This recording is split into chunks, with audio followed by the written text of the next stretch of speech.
Bismillahirrahmanirrahim. Assalamualaikum warahmatullahi wabarakatuh.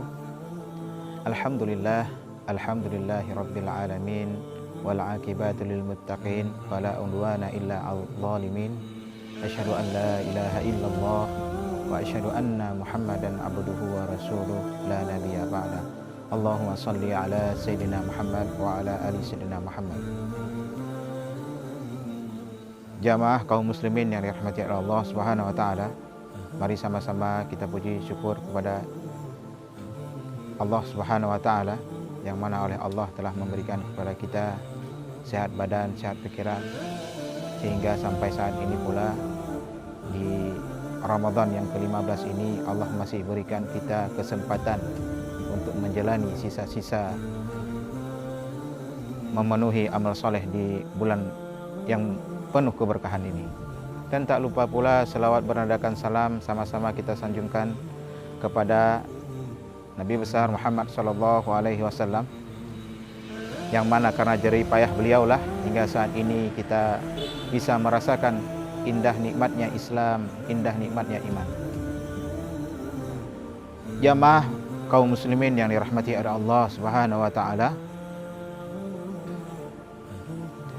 di sisa-sisa Ramadan ini alangkah baiknya kita kembali memperbarui niat kita bahwa sejatinya setiap manusia itu hanyalah orang asing atau seperti seorang musafir yang sedang melanjutkan perjalanan hingga ia sampai ke tujuan akhirnya, yaitu akhirat.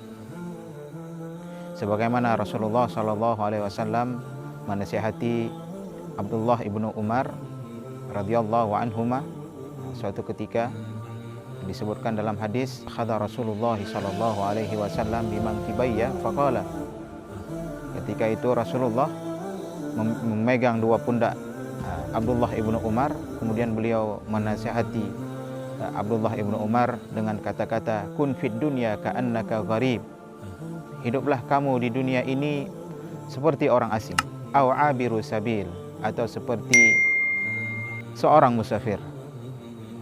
Jamaah kaum muslimin yang dirahmati oleh Allah Subhanahu wa taala, Rasulullah menasihati, memberi wasiat kepada Abdullah ibnu Umar bahwa sejatinya setiap mukmin itu harus menganggap dirinya salah satu dari dua perkara yang telah disebutkan oleh Rasulullah sallallahu alaihi wasallam, yaitu yang pertama, kita seorang muslim atau seorang mukmin harus menganggap diri kita itu sebagai orang yang asing, sebagaimana kita berperjalanan jauh dari negara tanah air kita hidup dalam keasingan.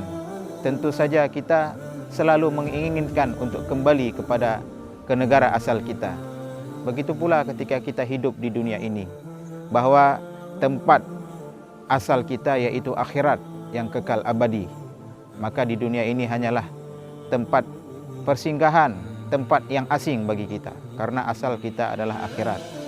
Kemudian yang kedua, kita sebagai orang mukmin harus menganggap diri kita itu sebagai orang yang berperjalanan jauh, seorang musafir, yang mana musafir itu dia berperjalanan jauh, singgah di satu tempat, kemudian lanjut di tempat lain, kemudian beristirahat sejenak, kemudian lanjut lagi hingga sampai ke tujuan.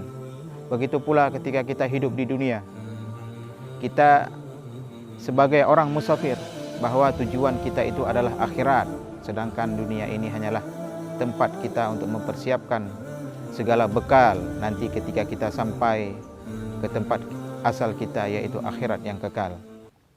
Jamaah mukminin, jamaah kaum muslimin yang dirahmati oleh Allah Subhanahu wa taala, Rasulullah sallallahu alaihi wasallam juga mengingatkan bahwa perumpamaan, Rasulullah memberi gambaran dalam hadis beliau, innama mathali wa mathalud dunya kamathali rakibin dhalla tahta syajarah thumma raha wa tarakaha, bahwa perumpamaan hidupku di dunia ini dengan perumpamaan dunia itu, bahwa perumpamaanku itu dengan dunia itu seperti seorang pengendara yang dia singgah di bawah pohon, kemudian beristirahat sejenak, kemudian dia meninggalkan pohon itu untuk melanjutkan perjalanan.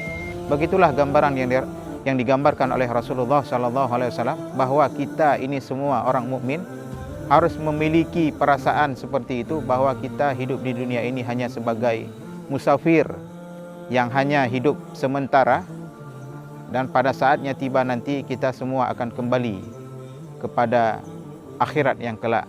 Jamaah yang dirahmati Allah Subhanahu wa taala. Kemudian Abdullah ibnu Umar melanjutkan nasihat beliau.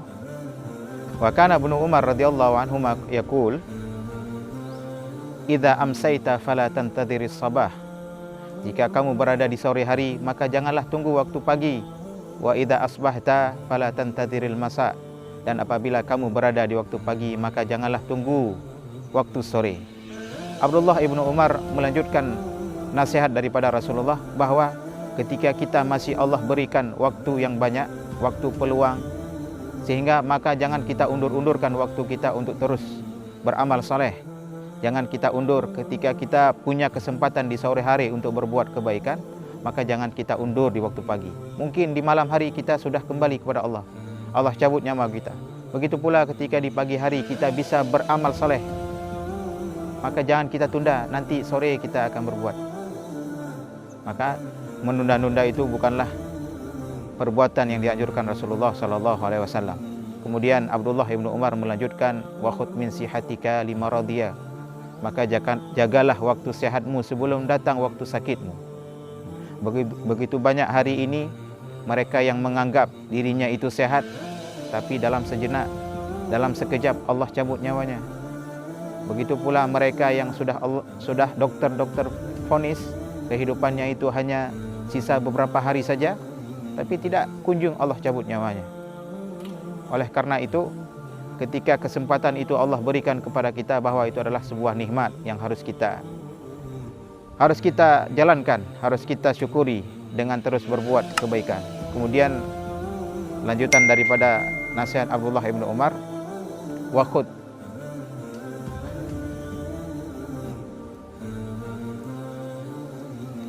wa min hayatika limautika. Kemudian Abdullah ibnu Umar melanjutkan wasiatnya, bahwa jagalah waktu kita masih hidup sebelum datang waktu kita mati. Ini bertujuan bahwa hidup ini tidak ada orang yang tahu kapan ending daripada hidup kita. Kadang mungkin setelah 1 detik nanti Allah cabut nyawa kita, atau setelah 5 menit, tidak ada yang tahu. Oleh karena itu, di dalam hadis lain Rasulullah mengatakan bahwa kita harus menjaga 5 daripada 5. Salah satunya itu sihatika qabla sakamik, waktu sehatmu sebelum waktu sakitmu. Kemudian hayataka qabla mautik, hidupmu sebelum waktu matimu. Jamaah kaum muslimin yang dirahmati Allah Subhanahu wa taala. Oleh karena itu Rasulullah SAW juga mengingatkan bahwa ada 2 nikmat yang sering dilupakan oleh seluruh umat, yaitu nikmatani maghbunun fihima katsirun minan nasi as-sihhatu wal faragh. Ada 2 nikmat yang selalu sering dilupakan oleh umat manusia, yaitu nikmat sehat dan nikmat waktu luang. Selagi sehat masih dikandung badan, maka pergunakanlah kesehatan itu untuk terus beribadah kepada Allah, terus menambah amal-amal kebajikan. Begitu pula selagi masih ada waktu luang, maka isikanlah waktu luang itu dengan hal-hal yang baik, hal-hal yang positif, yang mana hal-hal itu menambah amal-amal kita ketika kita kembali kepada Allah Subhanahu wa taala. Jamaah kaum muslimin yang dirahmati oleh Allah Subhanahu wa taala, semoga nasihat singkat ini bermanfaat bagi saya sendiri, kemudian juga bermanfaat bagi kita semua, dan semoga kita terus beristiqamah untuk melanjutkan sisa-sisa hidup kita ini dengan menghabiskan waktu-waktu kita kepada hal-hal yang baik, sehingga ketika kita nanti kembali kepada Allah Subhanahu wa taala, kita dengan bangganya membawa amal-amal kebajikan kita. Amin ya rabbal alamin. Subhanakallahumma wa bihamdika asyhadu an la ilaha illa anta astaghfiruka wa atubu ilaik. Assalamualaikum warahmatullahi wabarakatuh.